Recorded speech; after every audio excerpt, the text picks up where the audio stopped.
Good afternoon, everyone, and happy Wednesday. Welcome to 12 News Now. I'm Azariah Bryant. I hope that you all are having a great day so far, and hope that you all are having a great week as well, too. I know we're seeing some sunny skies out there today, and today is the verified best weather day of the week. I'll be sure to check into our latest weather forecast here in a little bit.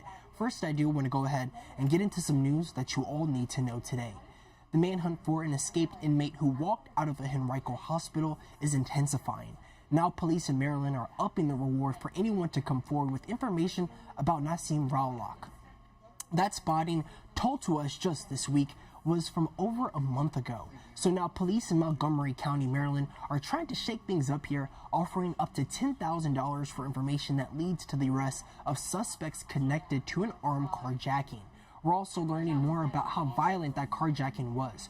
According to an updated release, not only did Nassim Rowlock take the car, but he also demanded the female victim get in the front seat. When she was unable to get in the front seat, we are told the suspect forced her to get in the back seat of the car. The suspect, Rowlock, who was now armed, then drove with the victim in the car several blocks before telling her to get out, and she did. All that has happened in the early hours of September 1st, and it's now October. And remember, the Department of Corrections just told us about this connection on Monday. Rowlock escaped St. Mary's Hospital in Henrico on August 12th, and in the end, the total reward for Rowlock's arrest stands at $15 grand.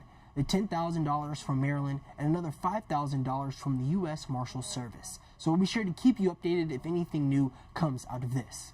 I now want to go ahead and get to a mass shooting at a historically black college in Baltimore. 5 people were shot last night at Morgan State University, and we know at least 4 of the victims are students. Ken Dillman tells us now the campus is on high alert. Good morning. The community here at Morgan State University in Baltimore is reeling after a terrifying shooting last night that wounded 5 people, including 4 students here at the university. Everyone survived, were taken to hospitals and treated for their injuries, and police say the shooter or shooters remains at large. This happened around 9:25 p.m. last night amid homecoming week celebrations, and the campus went into lockdown as SWAT teams and federal agents responded until about midnight, at which point that lockdown was lifted. Police said they didn't think there was a dangerous active shooter situation remaining. They haven't released many details about what they believed happened or whether they have any suspects or what kind of weapon was used. A Baltimore City Councilman did tweet overnight that police told him they believe there were 3 separate shooters. This is the 3rd year in a row that homecoming celebrations here at Morgan State were marred by gunfire. So I definitely feel that this might have kind of put a stop to homecoming for me for a little while. I'm not sure if I really feel safe being on an open campus at night, especially when there's going to be so many people. You're not going to be sure when or where it's coming from. And how can you have fun when you're uncomfortable and your head's on a swivel all day? Baltimore's mayor lamenting what he says is an epidemic of gun violence in the United States. Classes canceled here today. Back to you.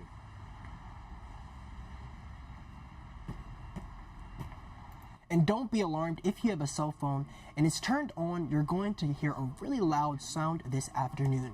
From 2:20 to 2:50, FEMA and the FCC are testing 2 major national communication systems. That includes the emergency alert system, which goes to your cable TV or radio, and the wireless alert system, which goes to your cell phone. And according to the Shelter and Community Operations Director at Safe Harbor, a lot of survivors who are still living with their abuser have a secret phone. So she has a suggestion. With this alert being different from others in that you can't really shut it off in your settings, you need to completely turn it off. If survivors are not aware of that, then that could really potentially put them at risk. If that hitting phone is connected to other devices through a cloud or data sharing service, she recommends making sure to turn off all of those devices too. And heading over to Petersburg, for residents this afternoon, a boil advisory is still in effect for those who are without water due to a water line break in the downtown area. City officials are urging you to drink bottled water or to boil your tap water before drinking it. Crews are working to flush the system and hope the advisory will be lifted today or tomorrow. We'll be sure to keep you all updated. And leaders at VSU are demanding an apology and investigation after the school's women's soccer team was verbally attacked with racial slurs and inappropriate sounds during a match against Guilford College. Reports say that during the game on September 26th, the opposing team's fan reportedly yelled the N-word and made monkey noises aimed at the student athletes. While apologies have been made to the administration, BSU says the players deserve a personal apology. We'll be sure to keep you updated with the latest in this as well too. But before we head out this afternoon, tonight, Goochland County leaders are holding a public hearing over the Centerville Small Area Plan. The 20-year plan has been met with some pushback from residents who want to keep developments out of their town. Today, leaders will hear a new report that includes proposed amendments from the public comment period. That meeting starts at 6 at the Goochland County Administration Building. Well, alrighty, that pretty much concludes all the news that you all need to know today. Thank you all so much for joining me. Before we head out, though, let's go ahead and take a look at a current weather forecast. Right now, we're looking at our B&W Builders WeatherNet. Over in Midlothian, it is 79. Over in Henrico, it is 81. And over in Buckingham, it is 77.